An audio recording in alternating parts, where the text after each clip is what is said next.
اعوذ باللہ من الشیطان الرجیم بسم اللہ الرحمن الرحیم واتقوا یوما ترجعون فیہ الی اللہ ثم توفی کل نفس ما کسبت وهم لا یظلمون۔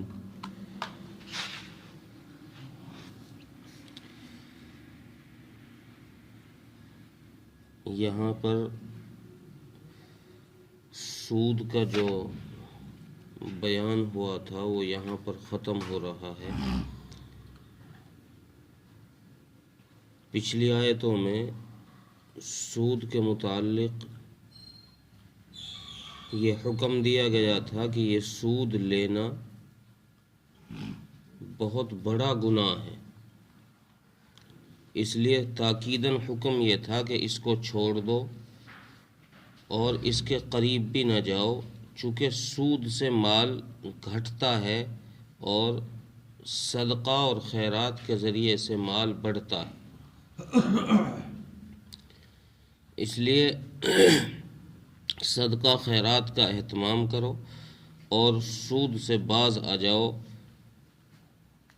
اب اس آیت میں اللہ تبارک و تعالی نے چونکہ احکامات کا اختتام ہو رہا ہے، ایک مسئلے کا ختم ہو رہا ہے، تو یہاں پر اللہ تبارک و تعالی نے لوگوں کی توجہ اپنی طرف کرانے کے لیے حکم فرمایا کہ لوگوں اس دن سے ڈرو جس دن تم لوگ میرے پاس جمع کیے جاؤ گے۔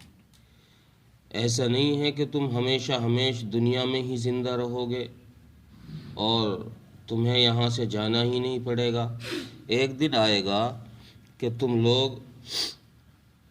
تمہاری موت آئے گی اور تم کو پھر میرے پاس آنا پڑے گا۔ میرے پاس آنے سے یہ نہیں ہے کہ تم کو یوں ہی چھوڑ دیا جائے گا، میرے یہاں کسی قسم کا ظلم کسی پر نہیں ہے، میرے یہاں ہر چیز کا پورا حساب ہے۔ اللہ تبارک و تعالیٰ کے یہاں ہر چیز کے لیے ترازو ہے، اللہ تبارک و تعالیٰ اس ترازو کے ذریعے سے ہر چیز میں انصاف فرمائیں گے کہ کس انسان نے کیا عمل کیا ہے۔ اچھے اعمال والے کو اس کے اچھے عمل پورے دیے جائیں گے اور برے اعمال کرنے والے کو اس کے برے عمل کا وبال وہ پورا دیا جائے گا۔ ثم توفی کل نفس ما کسبت، جو انسان کرتا ہے، جو انسان کماتا ہے، وہ اس انسان کو دیا جائے گا اور اس پر کسی قسم کا ظلم نہیں کیا جائے گا۔ قرآن کریم میں کئی جگہ پر آخرت کا ذکر آیا ہے اور اللہ تبارک و تعالیٰ کی ذات کے لیے یہ لفظ آیا ہے کہ اللہ تبارک و تعالیٰ کسی پر ظلم نہیں فرمائیں گے۔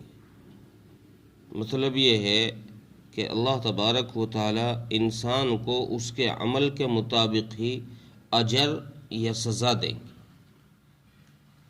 اللہ کے یہاں ایسا نہیں ہے کہ کوئی گنہگار بندہ ہے اس کو جنت میں داخل کر دے اور کوئی نیک بندہ ہے اس کو جہنم میں داخل کر دے۔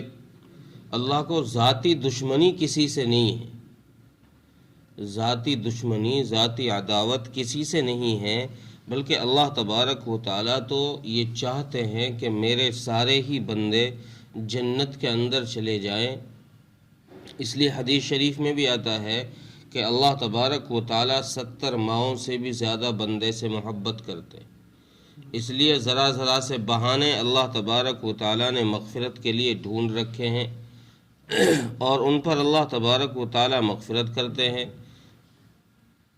لیکن اللہ تبارک و تعالیٰ کا ضابطہ اور اللہ کی سنت یہ ہے کہ اچھے اعمال کرو گے تو جنت میں جاؤ گے، برے اعمال کرو گے تو جہنم میں جاؤ گے، یہ اللہ کی سنت ہے۔ اب اللہ اس کے خلاف کر دے تو کوئی پوچھنے والا تھوڑی ہے۔ اللہ کسی گنہگار سے گنہگار بندے کو جو جہنم کا مستحق ہو اور اللہ تبارک و تعالیٰ اسے جنت میں داخل کر دے تو کون ٹوک سکتا ہے؟ کس کی ہمت ہے کہ جو اللہ سے سوال کر لے میدان حشر میں کہ اس کو کیوں جنت میں داخل کر دیا گیا ہے، اس کو جنت سے نکال دیا جائے، تو اس چیز پر کوئی ٹوک نہیں سکتا. یا اسی طریقے سے اللہ تبارک و تعالیٰ کسی نیک بندے کو جہنم میں داخل کر دے، اس پر بھی کوئی نہیں ٹوک سکتا. وہ قادر و مطلق بادشاہ ہیں، اس کو کوئی ٹچ نہیں کر سکتا، اس کے سامنے کوئی زبان نہیں ہلا سکتا. اس لیے اللہ نے فرمایا کہ جب ہم اتنی پاورفل ہیں، کوئی ہمارے سامنے بولنے کی ہمت نہیں کرتا، تو پھر ہم خود سے ہی یہ انصاف کرتے ہیں کہ ہم کسی پر ظلم نہیں کریں گے. ہم سب کے ساتھ انصاف کا معاملہ کریں گے کہ اگر تم نیک اعمال لے کر آؤ گے تو جنت میں داخل کر دیں گے، برے اعمال لے کر آؤ گے تو جہنم میں داخل کر دیں گے. اس لیے اس دن سے ڈرایا گیا. آخر میں اس لیے آخرت کے دن سے ڈرایا گیا کہ اے سود لینے والو، اے ربا لینے والو، لوگوں پر ظلم کرنے والو، لوگوں کا خون چوسنے والو، اس دن سے ڈرو جس دن تم ہمارے سامنے لائے جاؤ گے. اب جو تم ظلم کر رہے ہو اور ہمارے حکموں کے خلاف چل رہے ہو، ایک دن آئے گا کہ تم ہمارے سامنے آؤ گے اور تمہیں اس کی سزا بھگتنی پڑے گی. اس سود کا، چونکہ حدیث میں سود کے بہت سارے درجات ذکر کیے گئے ہیں، جن میں سے ادنا درجہ یہ ہے کہ سود کا ایک آنا کھانے والا وہ اپنی ماں سے 35 مرتبہ زنا کرنے سے بڑا گناہ ہے. تو اس لیے اس چیز سے ڈرا کر روکا گیا کہ یہ تم کیا کرنے جا رہے ہو، اس لیے اس عادت کو چھوڑو اور اس دن کے پیش ہونے سے ڈرو جس دن تمہیں ہمارے سامنے کھڑا کر دیا جائے گا. ترجمہ دیکھیں، وَاتَّقُوا يَوْمًا تُرْجَعُونَ فِيهِ إِلَى اللَّهِ، اور ڈرو اس دن سے جس دن تم اللہ کے سامنے لوٹائے جاؤ گے. ثُمَّ تُوَفَّى كُلُّ نَفْسٍ مَا كَسَبَتْ، پھر ہر شخص کو اس کے کیے کا پورا دیا جائے گا. ہر شخص کو اس کے کیے کا پورا، اچھے اعمال کیے ہیں وہ بھی پورے دیے جائیں گے، برے اعمال کیے ہیں وہ بھی پورے ہی دیے جائیں گے. وَهُمْ لَا يُظْلَمُونَ، اور کسی پر کسی قسم کا ظلم نہیں کیا جائے گا کہ کسی کی نیکیوں میں سے کچھ کم کر دی جائیں یا پھر کسی گنہگار کے گناہ بڑھا دیے جائیں. ایسا نہیں ہے، اس طریقے کا ظلم کسی پر نہیں کیا جائے. اللہ تعالیٰ مجھ توفیق.